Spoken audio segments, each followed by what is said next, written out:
connecting to the cloud server. I think we're recording. Yep, you're up now. Yep. Yep. So people are starting to join now.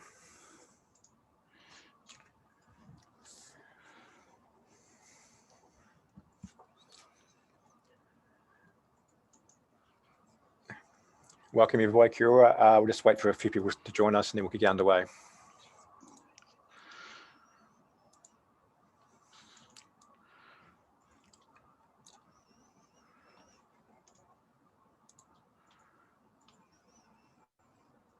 We're still joining.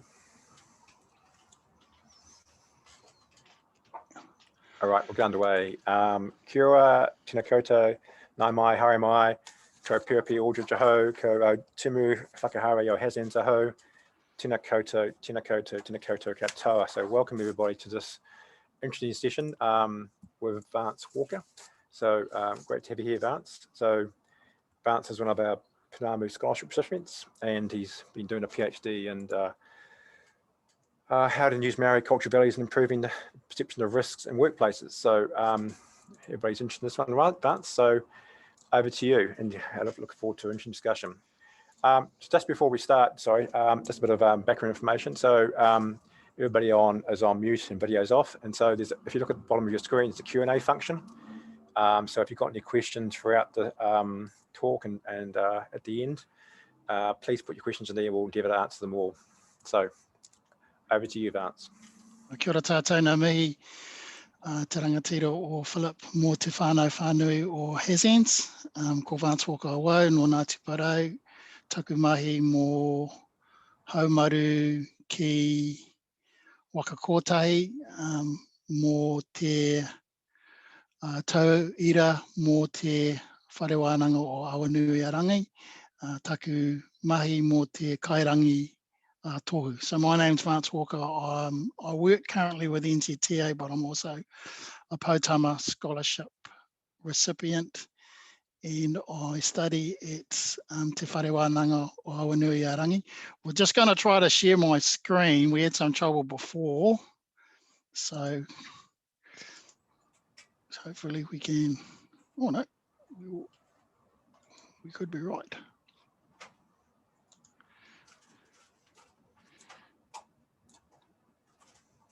How's that, team? Someone give me a great. Okay. All right. So, so I just got to move some boxes around. I'm going to present. Thanks for the opportunity to present. I'm going to give a presentation that's a pūrākau or story rather than a presentation as we know it. And the story is about kia taupato, my case study.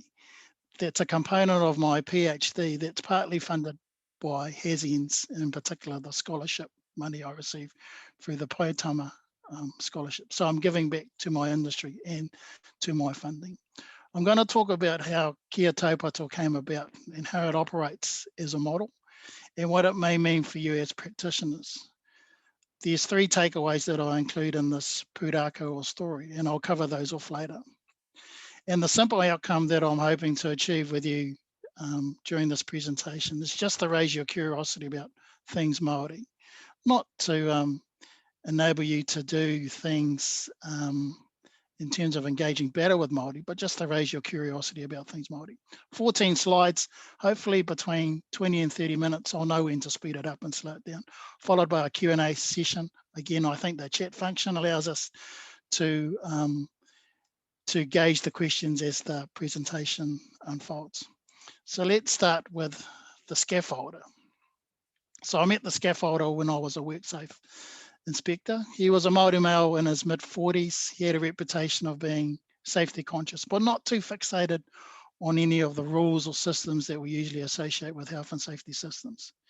He told me that his attitude towards safety came down to his belief of tikanga, or things Māori, Māori protocols, Māori precepts. But in particular, the value he placed on something called kia taupato, which in Western terms we can translate as simply being cautious.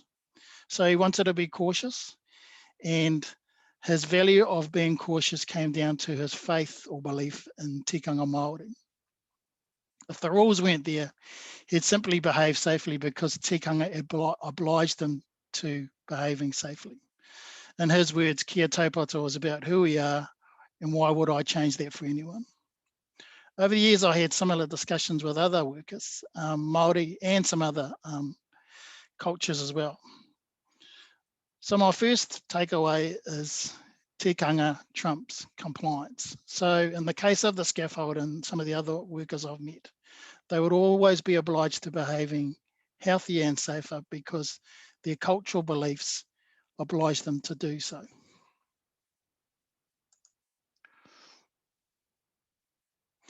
I went away and I researched kia taupato, and I found out that it had no one meaning, but being cautious is a verb, as we know, and it's also a very common descriptor in Māori society. In modern history, that's New Zealand contemporary history, kia taupato has been visible in waves.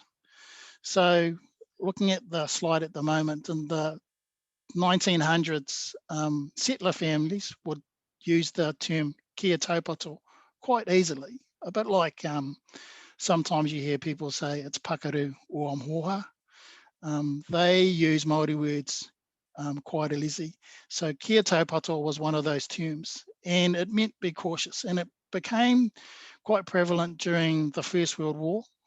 That's a cap badge from a New Zealand mounted regiment that's got the inscription kia taupato. So settler families, so we're talking about non-Māori, saying to their sons kia taupato, be cautious, because you wouldn't say your son be safe out there because they're going to war. And then during the urbanisation of Māori during the 1950s and 60s, kia taupato was reprised as a term, mainly around public health, because more Māori were coming into urban areas. There were issues about swimming, drinking water, a bunch of health and public risks that we wouldn't see today. But at the time, they were quite prevalent. And the only way that they could communicate the risk to Māori, because Māori still used Māori quite often, was to use a Māori term or Māori value, and kia taupato was repriced. So you see a poster there from the 1950s. In the 1990s, the local government or council started to reprise kia taupato again. That had to do with the connection between health issues and local government, but also you had the Koanga Reo kids in the 1980s were starting to come through in their third, fourth generation as Māori speakers, and kia taupato was just a better way to communicate a risk that was present. And then we look at the most contemporary use, which is during the COVID campaign, and central government again using kia taupato as a term that could communicate better to Māori. On the surface, kia taupato doesn't quite fit with our normal or conventional health and safety systems. Assessing risks, identifying them, monitoring them, controlling them. But in academia, particularly in Western academia, risk perception is quite a big body of research. And kia taupato, as a verb caution, fits quite nicely into what Western academics consider as risk perception. So kia taupato as a term has a home both in Māori terms or tikanga, and it also has a place in conventional health and safety, namely risk perception. So at that point, I decided to do a PhD. Imagery resonates with all workers, particularly our most vulnerable workers. The fire triangle is perhaps the world's most well-known health and safety system, or symbol, sorry. So people can understand it as soon as they see it, and more importantly, when it's also explained to them. When I speak to Māori workers, I try to use imagery as well, but I try to reprise some type of Māori cultural value behind it. So on the left there, you'll see what's known as a kurutao. So a kurutao came from a combat formation used by Māori, but its contemporary uses in kapa haka, such as the hakas used by the All Blacks, for instance. The function of a kurutao is that the leader's placed in the middle and he gives out instructions to the warriors that surround him. And the warriors that surround him feed back to him information on what's happening around the kurutao, the format itself. So both the leader and the warrior protect or support one another. That can be termed as a form of manaakitanga or manaaki. So that's another value. There's a few meanings around manaaki as a value and as a word, but in today's presentation, we're just going to talk about a primary duty of care. So the leader in the middle of the kurutawa has an obligation to protect or care for his warriors, and the warriors have an obligation to protect the leader. And the way that the warriors do that is they share information with the leader, and sharing information from both a learner and a person who's learning has a Māori value, and that's known as ako ako or ako. So ako is another way of saying reciprocating learning. It's quite big in New Zealand in teaching circles. And in health and safety, it's akin to overlapping duties because you're disclosing risks and what to do about them with someone who's also on your site. So now I had two values that I could work with alongside kia taupato when I started to build my own little version of the fire triangle. And so I came up with the first version of kia taupato, the model. So the way it works, similar to a fire triangle, except that instead of taking away things to remove a risk, you add things to reduce a risk. So a Māori worker is placed in the center, and he chooses one or more of those values that surround him as a lens to improve the way that they perceive risks, or the way that they look at risks is improved by the cultural values that they choose. Finding something that's appealing, such as the kia taupato model, is vastly different from putting it into the field and having practitioners agree with it. So the next step was to validate kia taupato, the model, in the field. And the best way to do that is a case study. And this is the case study that I used money from my Poutama scholarship to implement to action. Research is simple, but data collection is hard. This slide's important because it starts to summarize how kia taupato is used by workers and how it improves their perception of risk. Initially, my case study had three ways that it was going to collect data. And then I came up with a fourth, but I'll explain that later. The first way that collected data was observations. So over a period of 2 weeks, 10 workers every day completed a log. So at the bottom of that picture on the left-hand side underneath the workers is a completed log. And so the way it worked is like this. They turn up in the morning and they talk about a real risk. The real risk that they spoke about that day was slips, because the previous weekend there'd been heavy rain. So their job was erosion control. So they had to pick up bags of plantings and move them to different parts of a farm and plant them. If the tracks were out, they'd have to move to another area, probably in a ravine or something, where the risk profile goes up a bit further in terms of footing and a few other things. So they said the real risk would be, for that day, would be slips. So they then chose one of the three values, and they chose kia taupato. So throughout the day, they would be more cautious when it came to risks. So in the morning, they decided, instead of simply walking along and finding a slip, they'd send one guy ahead with his radio, and he'd identify where the slips were, and then he'd also identify an alternative route. They did that for that day. And at the end of the day, the supervisor noted a behavioural change. And the behavioural change noted for that day was route selection had been improved, and the workers spoke more about their risk or the slips. I asked the supervisor what would happen if we weren't using this model. He said, one, they'd just look at the risk regions and say slips, and the supervisor say, today's risk is a slip, and they'd all nod their heads and they'd go away. So there'd be no improvement in terms of the way that they manage the risk. That was my first data collection. The second one was all of the logs that the workers had filled out were collated and they were put into a survey, and the workers were asked to fill out their survey, and that was about how they felt about using Kia Tūpato, the model.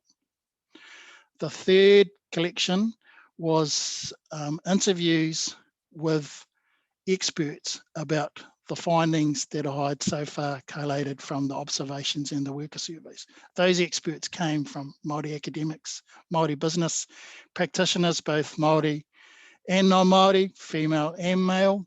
So I had a diverse range of experts. But I still wasn't convinced because I hadn't really nailed it in terms of what non-Māori thought about the model. So I conducted an online survey on LinkedIn. I had 30 or so respondents.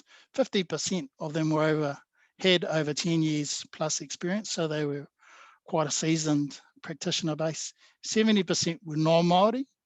20% weren't health and safety practitioners. They had an interest in health and safety and they participated in the survey. So that slide shows 4 data collections from the case study.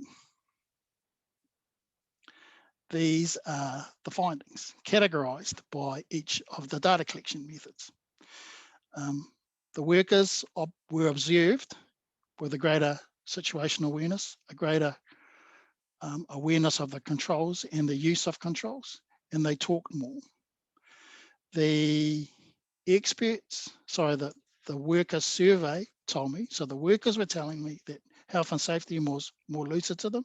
They felt connected to the health and safety systems of their employer or their work, but they also felt more connected to their culture.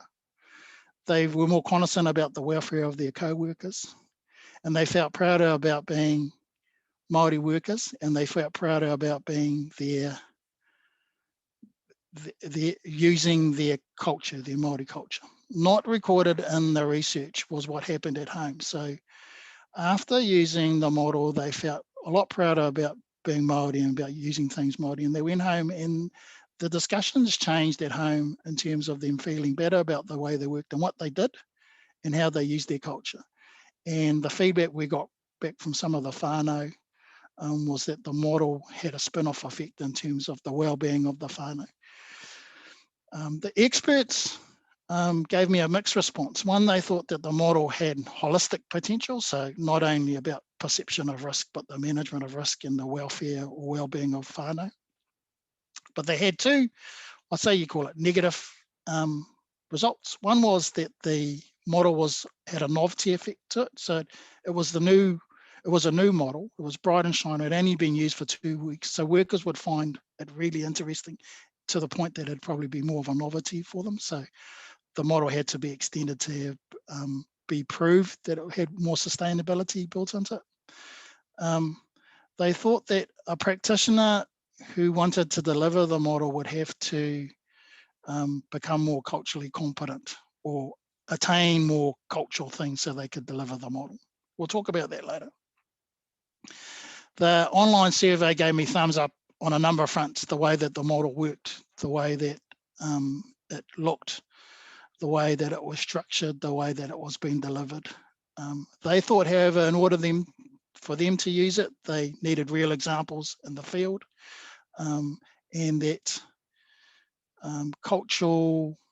continued professional development had to be linked to cultural competency. So if they were going to learn things about the model, they had to link it in with continued professional development. They also offered some new values that I could use in the model, or if I wanted to adapt the model a bit further.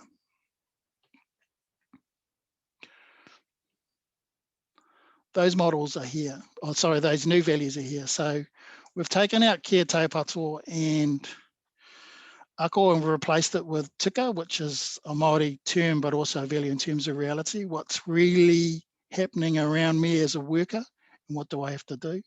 And pono, which is about doing things the right way. So if I'm a worker, what controls do I really have to use in order to keep myself safe?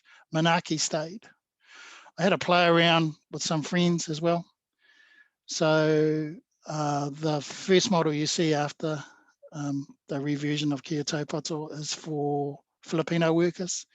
That was built by myself and a couple of Filipinos, just tossing ideas around. It hasn't been confirmed. It's really just a work in progress. Similar to that is a model for Tukalaan workers, and similar to that is another model for Sikh workers. These are just reversions of the original Kia Tūpato model, but they do show, and after talking to people from those groups, that you can transfer the model over in theory. How it works in practice might be a bit differently. So my third and final takeaway is that the model works, but it comes with a few caveats. One, the novelty aspect, so it has to be proven in the field for a bit longer. And two, it can only work if we have a competent practitioner who's driving it and a competent supervisor who's leading it in the field. I don't know a lot about cultural competency, but it's popped up twice so far in some of the research I've done around the case study. I think it has more to do around transferring the model to an intervention or getting it out of theory into practice. But what I do know about cultural competency is that it's prevalent in New Zealand health and disability service delivery. And it's moved from a checklist of to do's and don'ts to recognizing when people feel comfortable about working with other cultures. So what are the things that people need in order to work with other cultures? And I know Greg Desley talks about cultural intelligence quite a bit, and that's quite closely related to cultural competency. There are examples of cultural competencies or tools to attain cultural competency in New Zealand. New Zealand's a world leader in cultural competency. So this presentation slide shows apps that are around Māori culture and language, online courses, books, webinars such as this one, online tools for achieving health and safety culture competency. The one on the far left with all the dots and the orange wavy thing at the top, that's around ako, how you use ako and health and safety. I think it's done by the Ararua online tool, which was developed a few years ago. Some of the biggest resources you've got are other practitioners. So Te Rōpū Marutau Aotearoa is a home for Māori and non-Māori practitioners who want to think, do, speak more about Māori culture and health and safety. And of course, your biggest resource that many of you will have will be other Māori workers or Māori workers as a resource. So having a chat, just an informal chat about what you've heard about today or just about anything Māori, asking them questions about if they know anything about ako or manaaki or how that might work in the workplace. Again, they're just informal chats, but they start to get you on a path. If I was a non-Māori practitioner, I'd be looking for things that would resonate with me, that I could reconcile in the workplace or the systems I've got, and how I could repeat. Because if I could repeat it, then I'd start to get a skill. And if I've got a skill, I can start to improve it or pass it on. Some examples for me, or for anyone to demonstrate cultural competency, is they can be quite minor, but quite significant. Finding out who are the Māori in your workforce. Finding out if they've got some certain values they might want to perceive, such as manaaki or kia taupato. Delivering a pepeha, so that's an introduction to other Māoris. You get a lot of street cred when you start to deliver that. There's a different rapport that you can enter into with Māori workers once you start to deliver a pepeha. And a pūrākau, so rather than just giving a presentation about a risk for the day, you might want to start a story, and you might want to ask other guys to contribute towards the story. So I've seen roadside workers disclose risks, starting with the STMTS, talking about the traffic control, and then it goes around maybe 4 or 5 guys the next guy will be the digger, and he'd be talking about his risks. So that's his story for the day. And at the end of it, you've got one pūrākau, which is disclose the risks for that site and what to do about them. And it's when you start to build up your rapport or your inventory of cultural things you can do, you can start to deliver on interventions such as kia taupato. So my last takeaway, sorry, it is my last takeaway, baby steps in terms of attaining cultural competency. Things that are around you that you can use are probably the best things you can do. Low-hanging fruit, talking to workers, etc. Those are the things that will probably give you more confidence as you start to grow your comfort with things cultural. This is my final slide. So just going through some of the takeaways. Again, we can see that some Māori workers, they work far above the expectations of a health and safety system by valuing tikanga. Any workplace that can unlock that value and make it more tangible will be protecting its workers a lot better. The kia taupato model itself has been shown to work, although the caveats are it only worked on a limited scale, so we need to expand that. And it's baby steps for most practitioners in terms of growing their cultural competency. I hope that I've delivered a positive narrative about things Māori and health and safety. It's a bit of a contrast from the deficit stories you hear, and I hope to some extent that I've raised your curiosity in terms of understanding or starting to learn about things Māori. I'm happy to take questions. Kia ora tātou. Thanks, Kapai. Vance, thanks for those. So any questions you have, please put in the Q&A function down the bottom of your screen, the middle of the bottom of the screen. There's one question here. It was very interesting, Vance. One question here. Would a karakia be used as part of the pathway? Yeah, absolutely. I mean, there's two parts to the karakia. I mean, what if I explain karakia like this as a control? So psychosocial harm is noted in the HASWA regulations as a real risk that has to be controlled by employers. Karakia has a history and a research history of being able to settle down workers to put them in the right frame of mind before they go off on their tasks. So I see karakia as being used as a control. Yep. One, get myself off mute. One question from me is, how do you see it being implemented? Two questions. Next steps for you, and how do you see it being implemented? All right. The institute I'm with has put in an application. I don't want to preempt anything, but they put an application with ACC to get some funding to unleash this model into the workplaces as an intervention, and part of that is coaching practitioners. If we miss out on this round, we'll probably go back a second round. Yeah, so that's the plan for the next 6 months. Cool. So perhaps you want to refresh us again how, in that period, what can we do now? You've mentioned a few things. Is there anything else you want to bring up that people can do on the call from day one? Yeah, just if I was in their shoes, I'd find out who the Māori are in your workforce, and then I'd have a conversation with management on how you want to engage, if they want to engage those workers a bit differently, and then talk to maybe the health and safety reps that are Māori on how that would occur. And that's probably enough. There will be other webinars coming out in the next 6 months. I'm hoping to do another one on kia taupato. If they want to know how to run this model out in the field, they can contact me. Yeah, those would be the little things I'd do in the next 6 months. Yep. Cool, thanks for that.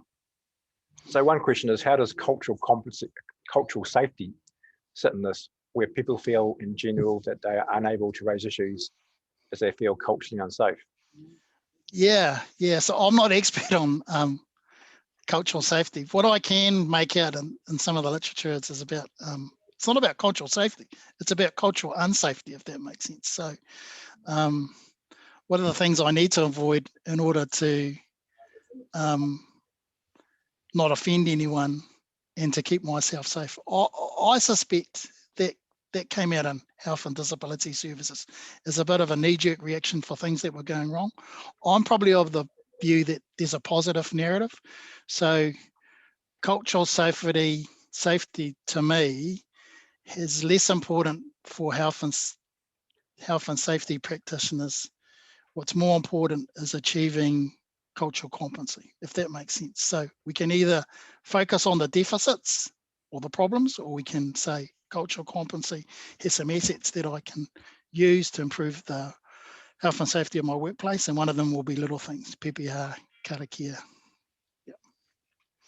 Cool, thanks for that. One question here, how would this be implemented on mixed work crews? Yeah, so I think I had a mixed work crew as part of my case study. They weren't all Māori, but a lot of them thought they were Māori.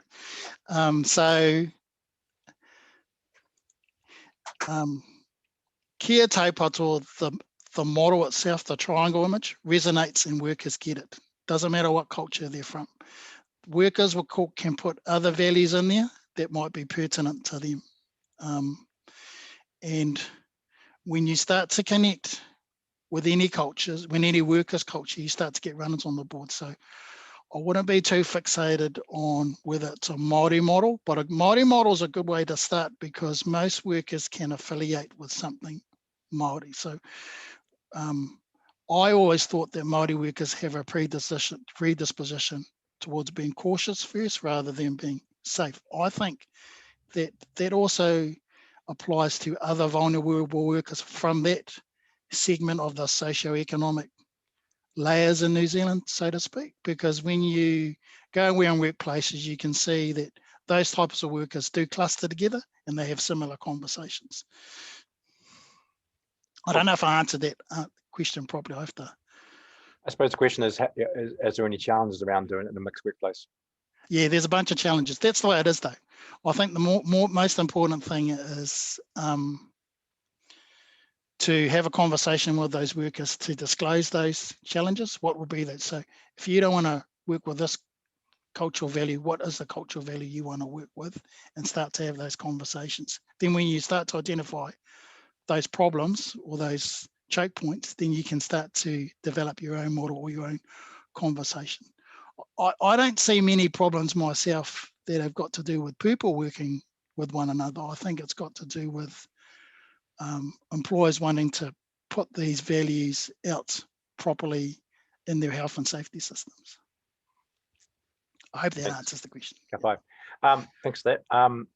One question from Paul. Thanks, Paul. We're looking at expanding our view of Hauora to incorporate principles Te Whare Tapa Whai to expand our approach to health and safety beyond a Western perspective. Does your model deal with the broader health considerations at work? No, because kia taupato is just an intervention in terms of improving risk perception. Te Whare Tapa Whai is a framework for Māori wellbeing. So what you could do is implement Te Whare Tapa Whai, and then when you start to get data in about wellbeing, so there might be a worker might say my taha wairua or my taha hinanaaro, my mental wellbeing is a bit low today because I don't think people are understanding the risks that I am confronting, or my manager isn't realising them, or I've got no idea myself. In that case, kia taupato is used as an intervention to explain better the cultural values of that worker and the way that they perceive risk, and then that can feed into Te Whare Tapa Whai. So Te Whare Tapa Whai is a broad overreaching framework that allows interventions such as kia taupato to fit more readily. Yeah. Cool, thanks, Dave. Any more questions? Fire them in right now. We've got Vance on the line. while we're waiting, Vance, we talked about implementation and good luck with the ACC grant. We're supporting that too. Any other comments you'd like to make?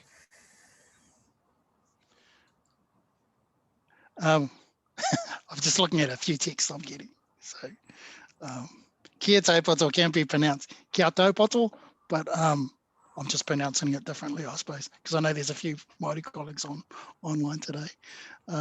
Yeah. So that's sort of both an apology and excuse in one. Again, I can only say to the people that are watching this that connecting workers to their culture is a hard thing to ask of practitioners who aren't from that culture, but the gains are quite rewarding.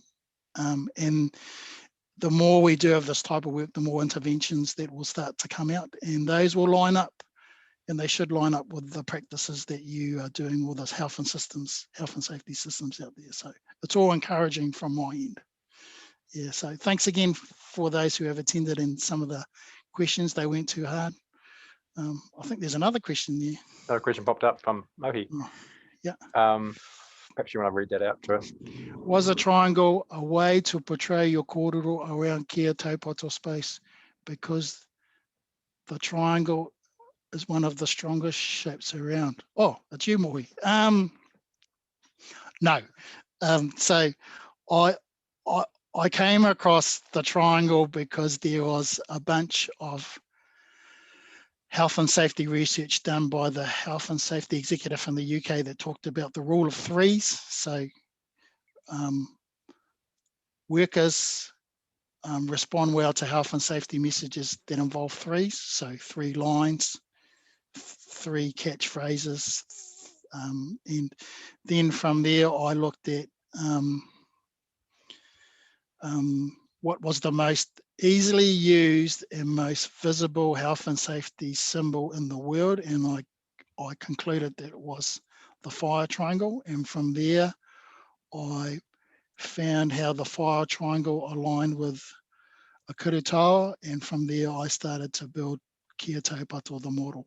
Yeah, so that question has been asked before, did I choose triangle because it's the strongest shape? My honest answer is no, it's the look of it rather than the structure of it. Rachel Elliott, how important is the method of rollout? Will it struggle if imposed in a control model rather than the corridor? So 2 questions. How important is the method of rollout? The delivery of kia taupato will be far more important than the theory behind it, because kia taupato is a form of praxis, and praxis is a new way of doing things using existing knowledge. Kia taupato will challenge practitioners because it's so new, but at the same time it's reprising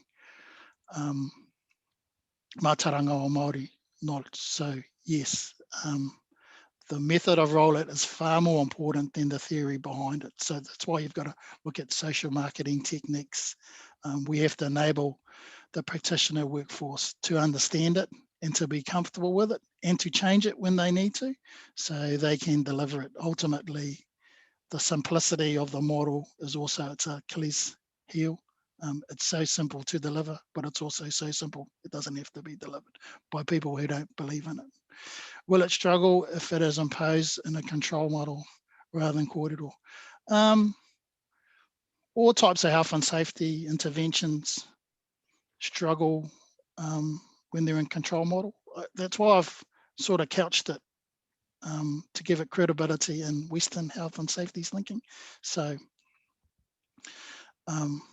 that's why kia taupato has been couched in risk perception. So it's got a home in conventional health and safety thinking. And I think when the model rolls out, it's important, of course, to talk with workers, because that's part of your engagement and participation efforts. And then it gets brought back into mainstream thinking, or your bosses who might not necessarily agree with it, but if it's couched in a way that says kia taupato is a Māori intervention, but it is akin to risk perception, then it becomes more appealing or palatable to non-Māori, and therefore the kōrero can go back and forth. So you just start with a kōrero like any new intervention you're going to put into your workplace. And then if the kōrero is favourable, then you can uplift the model and start to use it or consider it. There's a lot of workplaces out there. I'm not quite sure what they would do. Yeah, I'm not quite sure I've answered your question, Rachel, but I've tried.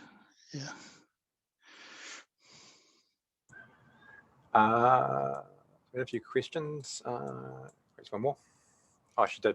Yeah, she said yes. So, No worries. cool. That's good. All right. There's any more questions coming in. So thank you, Vance, for your insightful presentation. Any final thoughts?